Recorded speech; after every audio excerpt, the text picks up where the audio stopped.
اس دنیا میں میرے بیٹے کے علاوہ میرا کوئی سہارا نہیں تھا۔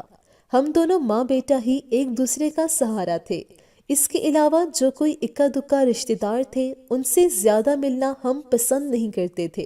کیونکہ ان رشتہ داروں کی حقیقت تب ہمارے سامنے بہت اچھی طرح کھل کر سامنے آ گئی تھی جب میرے شوہر کے مرنے کے بعد ہم پر مشکل وقت آن پڑا تھا اور سب نے ہمیں اچھوت سمجھتے ہوئے ہم سے کنارہ کشی اختیار کر لی تھی۔ اب جب کہ ہمارے حالات بہتری کی جانب گامزن تھے تو وہ اگر ہم سے میل ملاقات چاہتے بھی تو میری انا ہرگز یہ گوارا نہیں کرتی تھی کہ ان کو منہ لگاؤں۔ اس لیے میں اپنے بیٹے کے ساتھ اپنی دنیا میں بہت خوش تھی۔ جس جگہ ہمارا گھر تھا وہاں کے ارد گرد کے کئی گھرانوں سے ہمارا سگے رشتوں سے بڑھ کر تعلق جڑ چکا تھا۔ یہی وجہ تھی کہ بدلتے حالات کے ساتھ ہم نے اپنے گھر میں تو بہت سی نئی تبدیلیاں کر لی تھی، لیکن میں یہ گھر چھوڑنے کو تیار نہیں تھی۔ میں نے اپنی شوہر کے وفات کے بعد بہت زیادہ مالی تنگی ہونے کے باوجود اپنے بیٹے کو زیادہ سے زیادہ پڑھانے لکھانے کی کوشش کی تھی، جس کا نتیجہ آج میرے سامنے تھا کہ وہ بہت اچھی جگہ نوکری کر رہا تھا جس کے لوگ خواب دیکھتے ہیں۔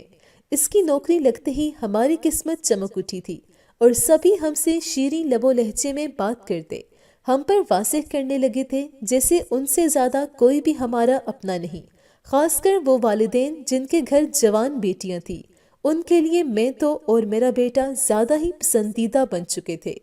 اس سب سے جہاں میں بہت زیادہ خوش تھی وہی میں نے اپنے بیٹے کی شادی اور اس کی بیوی کے لیے بہت سے خواب بن رکھے تھے۔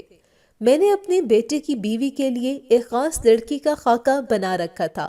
اور مجھے ایسی ہی لڑکی کی اب تلاش تھی تاکہ جلد از جلد اپنے بیٹے کو بیاہ سکوں۔ میرا بیٹا جوان اور خوبصورت تھا، اچھی تنخواہ لیتا تھا، تو مجھے ڈر تھا کہ کہیں وہ میرے ہاتھوں سے ہی نہ نکل جائے یا پھر اس کی بیوی ایسی نہ لے آؤں جو اسے اپنے چنگل میں پھنساتے مجھ سے دور کر دے۔ یعنی میں اپنے بیٹے کی شادی بھی کرنا چاہتی تھی اور یہ بھی چاہتی تھی کہ ہمیشہ کی طرح بیٹے پر میری ہی اچارہ داری رہے، لیکن میں نہیں جانتی تھی کہ اپنے بیٹے کی شادی سے پہلے ہی میں اپنے بیٹے کی طرف سے دھوکے کا شکار ہوں گی اور میرا بیٹا سب کچھ میری توقعات کے برعکس کرتا مجھ سے کچھ ایسا عمل سرزد کروائے گا جس کے بارے میں شاید میں کبھی سوچ بھی نہ پاتی۔ لیکن میں نے اپنی اہمیت میں کمی پائی تو میں انسانیت کے درجے سے بھی نیچے گرتی چلی گئی۔ مجھے یہ گوارا ہی نہیں ہوا کہ ہمیشہ میرا حکم ماننے والا بیٹا اپنی زندگی کا اتنا بڑا اہم فیصلہ میری مرضی کے بغیر کر گیا ہے، اور اس کے بعد میں اپنے غصے کی آگ میں جلتی سب خود سے ہی فرض کرتی، خود کا اپنے بیٹے سے پیار اور اپنی ممتا کو یکسر بھولتی چلی گئی۔ اور پھر ایک دن ایسا آیا کہ میری آنکھیں کھلی کی کھلی رہ گئی اور میں اس وقت قدرت کی اس کار فرمائی پر حیران کھڑی اپنے گزشتہ اعمال پر زمین میں زندہ گرنے والی ہو گئی۔ میرے بیٹے کے کام سے آنے میں تھوڑی ہی دیر تھی کہ جب میرے ہمسائے سے ایک لڑکی ہاتھوں میں کچھ لیے چلی آئی۔ ان کا ہمارے گھر اور ہمارا ان کے گھر آنا جانا بہت کم تھا، بس کبھی کبھار ہی اس لڑکی پر میری نظر پڑتی تھی۔ وہ اپنے ماں باپ کی اکلوتی بیٹی تھی۔ آج وہ اس طرح پہلی بار ہمارے گھر آئی تو اس سے کچھ باتیں کرتے اور اس طریقہ اور سلیقہ دیکھتے میں اس سے کافی متاثر ہوئی، کیونکہ میری نظروں میں آج کل کی لڑکیوں کے لیے کچھ زیادہ پسندیدگی نہیں تھی، جو بس فیشن اور پڑھائی کو ہی اوڑھنا بچھونا بنائے ہوئے بچیاں ہی بنی ہوئی تھی۔ دوسری طرف لڑکے بھی ایسے ہی تھے، لیکن میرا بیٹا کافی سلجھا ہوا تھا، تو میں لڑکی بھی اسی کے مزاج کی چاہتی تھی۔ وہ لڑکی میرے گھر سے گئی تو مجھ پر سوچوں کے در واہ کر گئی۔ مجھے یہ لڑکی اپنے بیٹے کے لیے بالکل معقول لگنے لگی تھی۔ یہ سوچتے میں نے دل میں دعا کی کہ بس اس لڑکی کا کہیں رشتہ وغیرہ پکا نہ ہوا ہو۔ میں نے کھڑے ہی کھڑے بہت کچھ سوچ لیا تھا کہ اتنے میں میرا بیٹا گھر میں سلام کرتے ہوئے داخل ہوا۔ میں نے اس کے سلام کا جواب دیتے دل میں ارادہ باندھ لیا کہ آج ہی اپنے بیٹے سے بات کر کے کل اس لڑکی کے گھر والوں سے بات کرنے چلی جاؤں گی۔ میں مطمئن تھی کہ ہمیشہ کی طرح میرا بیٹا بلا چون چرا میری بات مان جائے گا اور میری ہاں میں ہاں ملاتے میرا مان بڑھا دے گا، لیکن اس بار سب کچھ الٹ ہوتا چلا گیا، اور اس کے بعد سے ایک دم ہماری زندگیوں نے ایسا پلٹا کھایا کہ میں اور میرا بیٹا ایک دوسرے سے دور ہوتے چلے گئے تھے، جس نے مجھے جذباتی طور پر بہت زیادہ ٹھیس پہنچائی۔ اس رات میں تو اپنے بیٹے کے لیے اچھی لڑکی ملنے پر خوش تھی ہی۔ میں نے دیکھا کہ میرا بیٹا بھی آج کام سے واپسی پر خلاف معمول کافی خوش تھا، لیکن کچھ ہی دیر میں جیسے ہی ہم نے ایک دوسرے سے بات کی، ہم دونوں کی خوشی ہی غارت ہو چکی تھی۔ میں نے رات کے کھانے سے فارغ ہوتے ہی اپنے بیٹے سے کہا کہ مجھے اس سے ضروری بات کرنی ہے، تو اس نے بھی آگے سے کہا کہ وہ بھی آج کوئی ضروری بات کرنے کا ارادہ رکھتا ہے۔ تب میں نے پہلے اسے اپنی بات کہنے کا موقع دیا، تو اس کی بات سنتے ہی میرے چہرے پر سختی کے تاثرات چھا گئے تھے۔ اس نے بڑی امید سے میری طرف دیکھتے ہوئے کہا کہ وہ کسی لڑکی کو پسند کرتا ہے اور اس سے شادی کرنا چاہتا ہے، اور میں اس کے ساتھ جا کر اس لڑکی کے گھر والوں سے ملوں۔ لیکن میں نے بغیر اس کی امید بھری نظروں کی پرواہ کیے غصے سے کہہ دیا کہ میں ایسا ہرگز نہیں کروں گی، کیونکہ اس کے لیے پہلے ہی لڑکی پسند کر چکی ہوں۔ میری بات سنتے اس نے میری منت کرنی چاہی، لیکن میں غصے سے اپنے کمرے میں بند ہو گئی تھی۔ اس کے بعد مجھے لگا کہ میرا بیٹا مجھ سے اپنی بات منوانے کے لیے اصرار کرے گا، لیکن ایسا کچھ نہیں ہوا۔ وہ چپ سا کر گیا تھا، جس پر مجھے لگا کہ میری بات مان گیا ہے، تو میں نے اسے اپنی پسند کردہ لڑکی کے بارے میں بتایا، جسے سنتے ہی اس کے چہرے پر کچھ ناگواری سے تاثرات چھائے، جس کا مطلب فی الحال میں سمجھ نہ سکی، اور مجھے لگا کہ وہ اپنی پسند نہ ماننے پر اسے ظاہر کر رہا ہے، لیکن بہت جلد اس کی حقیقت بھی میرے سامنے آ جانی تھی۔ اپنے بیٹے کو نیم رضامند جانتے میں نے اب اپنی پسند کردہ لڑکی کے گھر جانے کا فیصلہ کر لیا تھا، لیکن پتہ نہیں کیوں میں چاہ کر بھی اس لڑکی کے گھر جا نہیں پا رہی تھی۔ کوئی نہ کوئی مصروفیت یا پھر کوئی بیماری آڑے آ رہی تھی کہ پھر کچھ ایسا ہوا کہ میرا اس لڑکی کو بہو بنانے کا ارمان دل ہی میں رہ گیا، اور اس ادھورے ارمان نے میری ساری عقل و ذہانت کا کھا لیا تھا۔ ہوا یہ کہ ایک رات گھر واپسی پر میرا بیٹا اپنی پسند کی ہوئی لڑکی سے نکاح کر کے گھر لے آیا تھا، اور اپنے بیٹے کی اس حرکت پر میں حیران رہ گئی تھی۔ میں مر کر بھی اپنے فرما بردار بیٹے سے ایسی حرکت کی امید نہیں کر سکتی تھی۔ میں نے غصے سے خود کو کمرے میں بند کر لیا تھا، جس پر میرے بیٹے نے تب تک سانس نہیں لیا تھا جب تک میں اس سے راضی نہیں ہو گئی تھی۔ اس نے مجھ سے اپنے اس عمل کی بار بار معافی مانگی اور کہا کہ وہ مجبور ہو گیا تھا ایسا کرنے پر۔ میں نے بس اوپری دل سے اپنے بیٹے کو معاف کیا تھا، اور اس کی بیوی کو تو دیکھتے ہی میں اندر سے غصے سے آگ بھڑک اٹھا کرتی۔ میں نے بس اوپری دل سے اپنے بیٹے کو معاف کیا تھا، اور اس کی بیوی کو تو دیکھتے ہی میرے اندر غصے سے آگ بھڑک اٹھا کرتی تھی۔ میں نے اس سے ایک دن بھی کلام کرنے کی زحمت نہیں کی تھی، اور نہ ہی میرے بیٹے نے مجھے اس کے لیے زور دیا، اور نہ ہی میری بہو نے ایسی کوئی کوشش کی تھی، بلکہ میرا بیٹا تو میرے ذرا سے معاف کرنے پر ہی خوش ہوتا، اپنی بیوی کے ساتھ ایک خوشیوں بھری زندگی گزارنے لگا تھا۔ اسے جیسے کوئی پرواہ ہی نہیں تھی، وہ تو اپنی من پسند بیوی ملنے پر ہواؤں میں اڑتا پھر رہا تھا، جس پر میں سلگ کر رہ گئی تھی، اور میرے اندر ان کی خوشیوں کے خاتمے کے لیے جنگ چھڑ گئی کہ کسی طرح اپنے بیٹے کی بیوی کو اس کی زندگی سے نکال باہر کروں، چاہے مجھے اس کے لیے جو مرضی کرنا پڑے۔ مجھے احساس نہیں تھا، میرے بیٹے کی بیوی سارا دن کمرے میں بند رہتی تھی، اس نے کبھی باہر نکل کر گھر کا کوئی کام کرنا گوارا نہیں کیا تھا، اور اس کی شکایت جب میں نے اپنے بیٹے سے کی تو اس نے اپنی بیوی کو کچھ کہنے کے بجائے اگلے دن گھر میں ملازمہ رکھوا دی تھی۔ اور پھر میں نے دیکھا کہ میرا بیٹا اپنی بیوی سے اپنی خدمتیں کروانے کے بجائے خود اس کی خدمتیں کرتا رہتا ہے، تو میں اس کے اس قدر پاگل پن پر کڑ کر رہ جاتی تھی۔ کچھ ہی دنوں میں میرا بیٹا میرے ہاتھوں سے نکلتا چلا گیا تھا، اور میری اہمیت اس کی زندگی میں نہ ہونے کے برابر رہ گئی تھی۔ لیکن میں نے جیسے ہی کچھ دن دیکھا کہ میری بہو کے پیچھے اس سے ملنے کوئی نہیں آیا، اور نہ ہی وہ کہیں گئی ہے، تو میں نے اس بارے میں اپنے بیٹے سے استفسار کیا اور کہا کہ وہ کس راہ چلتی لڑکی سے شادی کر چکا ہے، جس کے آگے پیچھے کوئی معلوم نہیں ہوتا۔ کہیں وہ ہلکے کردار کی لڑکی تو نہیں ہے جو تمہارے ساتھ بھاگ کر شادی کر چکی ہے۔ میں نے اپنے مطلب کی بات پوچھنے کے ساتھ ساتھ اس کی بیوی پر کافی بہتان بھی لگا دیے کہ وہ جس طرح اپنوں کو چھوڑ آئی ہے، یقیناً ایک دن اسے بھی چھوڑ دے گی۔ میرا بیٹا کچھ پل ضبط کرتا رہا، پھر تھوڑی تیز آواز میں بولا کہ ایسا ویسا کچھ نہیں ہے، اس نے لڑکی سے شادی اس کے والد کی مرضی سے کی ہے، جو ان کے نکاح والے دن ہی وفات پا گئے تھے، اور باپ کے علاوہ اس لڑکی کا اس دنیا میں کوئی نہیں ہے۔ اس لڑکی کے کسی ولی وارث کا نام سنتے ہی میں دل میں خوش ہوئی کہ یہ تو اچھا ہے، اب میں جو چاہے اس لڑکی کے ساتھ کر سکتی ہوں، لیکن اپنے بیٹے کو سلگانا نہیں بھولی اور کہا کہ وہ تو اپنی بیوی کو پاکباز ہی سمجھے گا، وہ اس کی پسند جو ہے،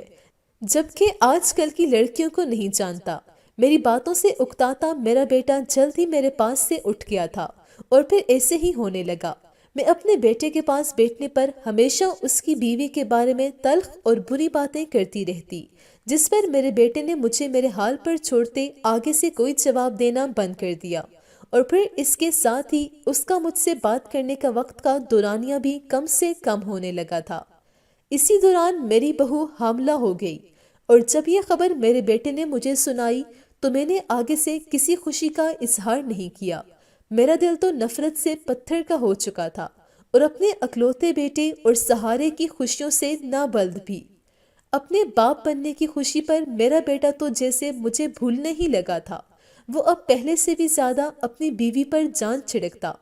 اور سارا دن اپنی بیوی کے پاس گزار دیتا۔ ان حالات میں میری نفرت اور غصہ پہلے سے بھی 2 گنا بڑھ گئی اور میرے اندر انتقامی جذبے بیدار ہونے لگے۔ میں نے اپنی بہو سے بدلہ لینے کا فیصلہ کر لیا تھا، جس نے میرے مطابق میرے بیٹے کو مجھ سے دور کر دیا تھا، اور اب میں بس موقع کی تلاش میں ہی تھی کہ جیسے ہی مجھے موقع ملتا میں نے اپنی بہو کو اس کے کیے کی سزا دے دینی تھی، تاکہ اس کا میرے بیٹے کی زندگی سے مکمل طور پر خاتمہ ہو سکے۔ میرا بیٹا اپنی بیوی کے حاملہ ہونے پر دیر سے اپنے کام پر جاتا اور جلدی واپس آ جایا کرتا۔ اس نے اپنا یہ معمول خاص طور پر اپنی بیوی کا خیال رکھنے کے لیے بنایا تھا، جس کی وجہ سے مجھے کوئی ایسا طریقہ اور وقت نہیں مل رہا تھا جس سے میں اپنی بہو سے چھٹکارا حاصل کر سکوں۔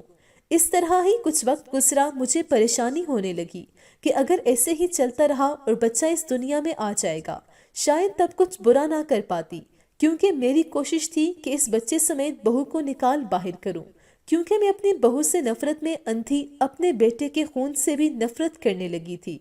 مجھے اپنے بیٹے کا بچہ بھی اس لڑکی سے گوارا نہیں تھا۔ میری بہو کا 9واں مہینہ شروع ہو چکا تھا جب انہی دنوں میرے بیٹے کو نہ جانے ایسی کیا مجبوری آ پڑی کہ اسے کام کے سلسلے میں دوسرے ملک جانا پڑا۔ جس رات اس نے جانا تھا اس رات میرے بیٹے نے کئی بار میرے کمرے کے چکر لگائے، جیسے وہ مجھ سے کچھ کہنا چاہتا تھا، لیکن میں نے اس سے پوچھنے کی زحمت نہیں کی اور نہ ہی اس نے خود بتایا اور گھر سے چلا گیا۔ میں تو جیسے اس کے جانے کے انتظار میں ہی تھی کہ کسی بھی طرح گھر سے باہر جائے۔ قسمت کی طرف سے یہ موقع ملنے پر مجھے لگا کہ شاید تقدیر بھی یہی چاہتی ہے کہ یہ لڑکی میرے بیٹے کی زندگی میں نہ رہے، اس لیے تو عین میری بہو کے ڈیلیوری کے دنوں میں اتنا عرصہ اس کا خیال رکھنے والا اب میرا بیٹا اسے چھوڑ گیا ہے۔ میں دل ہی دل میں بہت خوش تھی، مجھے کسی بھی بات کا کوئی خوف اور ڈر نہیں تھا۔ میں نے ایک رات کے اندھیرے میں اپنی بہو کو اس کے کمرے سے کھینچتے ہوئے نکالا اور اس کے چیخنے چلانے کے باوجود زبردستی اس کے بے ڈھول وجود کو گھسیٹتی ہوئی اپنے کمرے میں موجود ایک خفیہ تہہ خانے میں لے گئی اور اسے وہاں بند کر دیا۔ یہ ایسا تہہ خانہ تھا، یہاں سے اندر کی آواز زیادہ سنائی نہیں دیتی تھی۔ اپنے بیٹے کے اچانک گھر سے جانے پر، کچھ اور نہ سمجھ آنے پر مجھے یہی طریقہ ملا تھا۔ اپنی بہو کی حالت دیکھتے مجھے یقین ہو گیا تھا کہ وہ بس کچھ دن یا پھر کچھ ہی گھنٹوں میں بچہ پیدا کرنے کی درد کی وجہ سے جان سے چلی جائے گی، لیکن اپنے اس عمل پر میں کچھ مطمئن نہیں ہو پا رہی تھی، تو پھر کچھ اور سوچنے لگی۔ لیکن اس سے پہلے کہ میں اپنی بہو کو اس گھر سے نکالنے کا کوئی اور حل ڈھونڈتی، میرا بیٹا گھر اگلے ہی دن آدھی رات کو گھر واپس آ گیا تھا، جسے دیکھتے میں دل ہی دل میں بہت زیادہ ڈر گئی تھی۔ لیکن جیسے ہی میرے بیٹے نے اپنی گھر میں بیوی کو نہ پایا تو وہ جیسے پاگل ہونے لگا تھا۔ اس نے بہت زیادہ پریشانی سے مجھ سے اپنی بیوی کے بارے میں پوچھا، تو میری کچھ سمجھ نہ آنے پر میں نے اس سے کہہ دیا کہ وہ اپنی کسی عاشق کے ساتھ بھاگ گئی ہے اور اس سے زیادہ میں اس بارے میں کچھ نہیں جانتی۔ میرا بیٹا میرے منہ سے اپنی بیوی کے لیے یہ الفاظ سنتے صدمے سے نفی میں سر ہلاتے وہاں سے چلا گیا تھا۔ مجھے لگا کہ اس نے میری بات کا یقین کر لیا ہے، اور اگر نہیں بھی کرتا تو بھی اپنی بیوی کو ڈھونڈ نہیں سکتا تھا۔ اس وقت وقتی طور پر مجھے اپنے بیٹے کی فکر تو ہوئی، لیکن پھر جلد ہی میں نیند میں چلی گئی تھی۔ اگلے دن میں بہت سے نئے ارادوں کے ساتھ اٹھی تھی کہ اب بس کسی بھی طرح سے اپنے بیٹے جو دوبارہ سے اپنے قابو میں کرنا تھا اور جلد از جلد اسے اس کی بیوی کے غم سے نکالنا تھا، اور میں جانتی تھی کہ یہ اتنا آسان نہیں ہوگا۔ اسی لیے میں اب اپنی گزشتہ پالیسی کو چھوڑتے، یعنی اپنی بہو کی کسی بھی قسم برائی یا ذکر کرنے کے بجائے بیٹے سے ادھر ادھر کی باتیں کرتے اس کا دھیان بٹانے کی کوشش کرنے لگی تھی۔ میں نے اس وقت بیٹے کے سامنے خود کو ایسے پیش کیا جیسے اس دنیا میں اس کا مجھ سے بڑا کوئی ہمدرد نہیں ہے، اور پھر کچھ ہی وقت میں مجھے لگا کہ مجھے میری محنت کا پھل مل رہا ہے، کیونکہ میرا بیٹا بالکل پہلے ہی کی طرح میرے ساتھ رہنے لگا تھا۔ مجھے اپنے بیٹے کی اتنی جلدی سنبھلنے کی امید تو نہیں تھی، کیونکہ اچھے سے اس کی اپنی بیوی سے محبت کے بارے میں جانتی تھی، لیکن اپنی آنکھوں دیکھی حقیقت جھٹلا بھی نہیں سکتی تھی۔ میں اپنے بیٹے کو اس طرح دیکھتے اتنا خوش ہو گئی کہ بالکل بھول ہی گئی کہ میں نے اپنی بہو کو گھر کے قید خانے میں قید کیا تھا۔ پہلے جو میرے دل میں ذرا سا خوف تھا کہ کہیں اس تہہ خانے کی طرف میرا بیٹا نہ چلا جائے، وہ خوف بھی میں بھول گئی تھی، اور بس سوچ رکھا تھا کہ کسی دن موقع ملنے پر وہاں سے اپنی بہو کی لاش کو نکال کر گھر کے صحن میں دفن کر دوں گی، جس سے کبھی بھی کسی کو کچھ پتہ نہیں چلے گا۔ لیکن میں اپنی بے فکری میں اس کام سے سستی سے کام لیتی چلی گئی، اور کافی وقت گزر گیا، اور اس دوران جب مجھے لگا کہ اب اپنے بیٹے سے ایک بار پھر اس کی شادی کا تذکرہ چھیڑوں،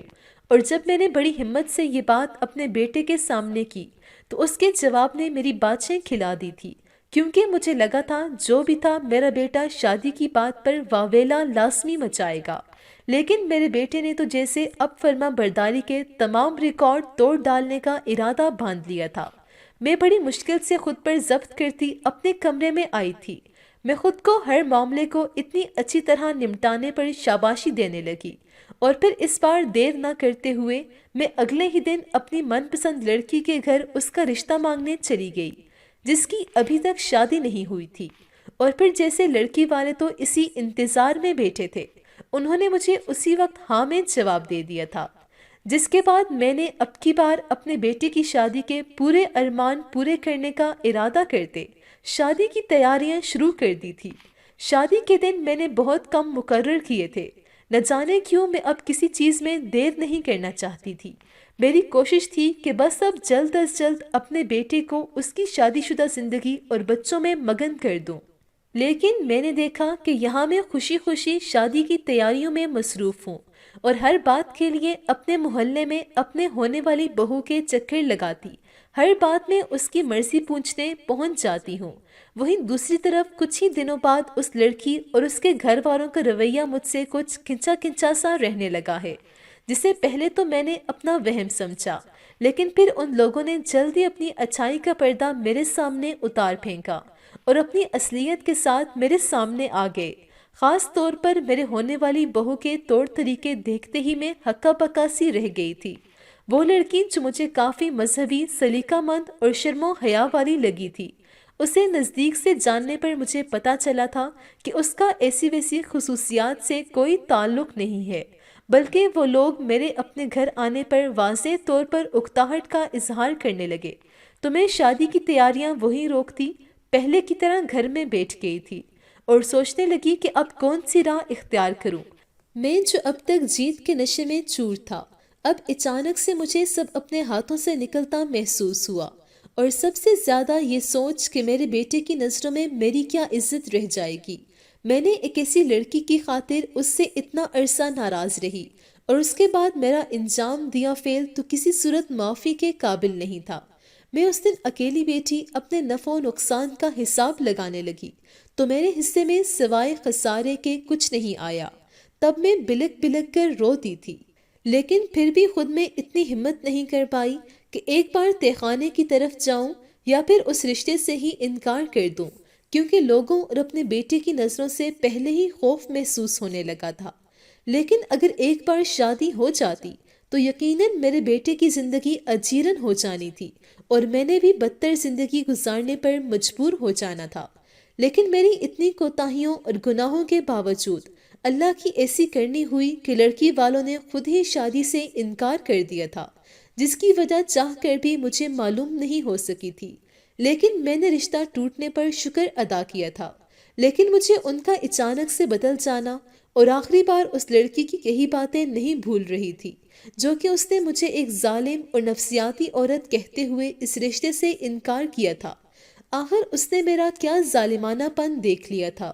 میرے دل میں چور تھا تو اسی لیے مجھے لگا کہ وہ میرے کارنامے کے بارے میں سب جانتی ہے، لیکن اپنی اس سوچ پر میں نے سر جھٹکا کہ آخر اسے کیسے پتہ چل سکتا ہے جو اگر ابھی تک میرے بیٹے کو کچھ پتہ نہیں چلا ہے۔ میرے چہرے پر چھائے پریشانی، دکھ اور گہرے شرمندگی کے تاثرات دیکھتے میرے بیٹے نے آگے بڑھتے مجھے تسلی دی اور کہا کہ میں اس کے لیے ایک اچھی لڑکی کی تلاش کر لوں، اور اس کے ساتھ ہی وہ مجھے دھیمی آواز میں اس لڑکی کے بارے میں بہت سے ایسے کرتوت بتانے لگا جن کو وہ بہت پہلے کا جانتا تھا تاکہ وہ میرا غم کم کر سکے، جس کی بدولت وہ پہلے اس لڑکی سے شادی سے انکاری تھا اور اس سے گھن محسوس کرتا تھا۔ بس یہ اچائی کا ڈرامہ کرتی تھی، لیکن اصل میں وہ لڑکوں کو اپنی طرف متوجہ کرنے والی لڑکی تھی، اور اس نے کئی بار میرے بیٹے کا بھی راستہ روکا تھا۔ اور پھر میرے بیٹے نے اس دن مجھے بتا دیا کہ وہ تو اپنی پسند کردہ لڑکی کو میرے نہ ماننے پر ہی چھوڑنے کا ارادہ کر چکا تھا،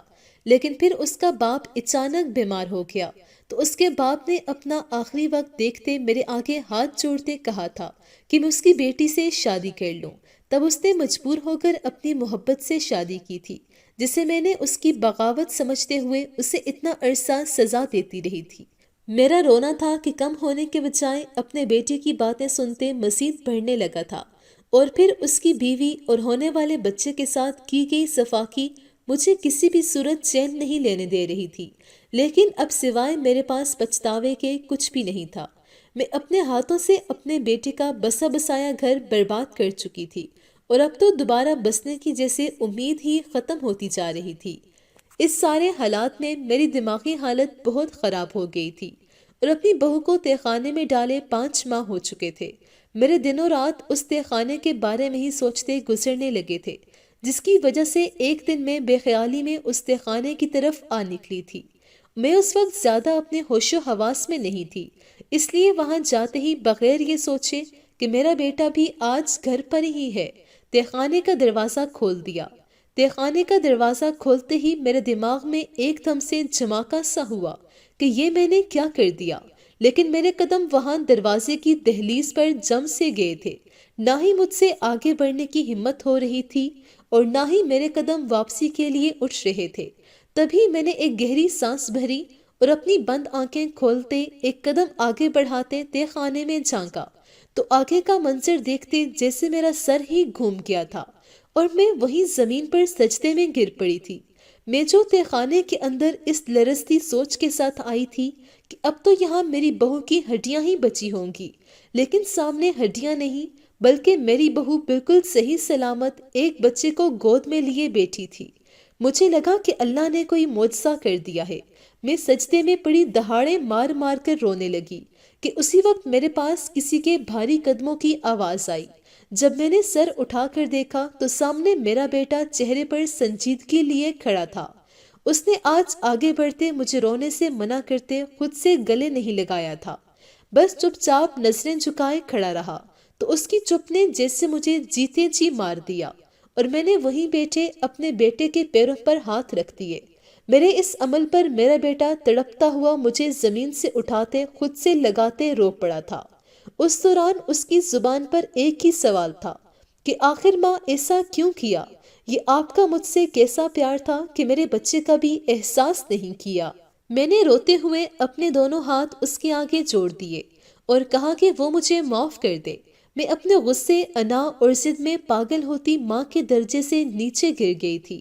ہم دونوں ماں بیٹا نہ جانے کب تک اپنا غم ہلکا کرتے رہے کہ بچے کی رونے کی آواز پر ہم اس کی طرف متوجہ ہوئے۔ میں نے بے تابی سے اس بچے کو دیکھنے لگی، لیکن آگے بڑھتے اس بچے کو نہیں اٹھا سکی کہ کیا پتا میرا بیٹا اور بہو مجھے اس کے نزدیک آنے دیتے ہیں یا نہیں۔ انہیں اب مجھ پر یقین کرنے پر کافی عرصہ لگ جانا تھا، لیکن میرے بیٹے نے جب وہ بچہ میرے ہاتھوں میں دیا تو ایک بار پھر اللہ کی شکر گزار ہوئی۔ اس بچے کو خود سے لگاتی پیار کرنے لگی۔ اور اس دن پہلی بار اپنی بہو کو بھی میں نے پیار کیا تھا، لیکن اس سب میں مجھے یہ بار بار چونکا رہی تھی کہ میرے بیٹے کا رویہ اپنی بیوی بچے کے ساتھ ایسا ہے جیسے وہ روز ان سے ملتا رہا ہو، اور میری طرح حیران نہیں تھا، کیونکہ میں تو ابھی بھی اپنی بہو اور بچے کو زندہ دیکھ کر کوئی معجزہ سمجھ رہی تھی۔ لیکن پھر اس کے بعد میرا بیٹا اپنی بہو اور بیٹے کو اس تہخانے سے گھر کے اندر ان کے اصل مقام پر لے آیا تھا،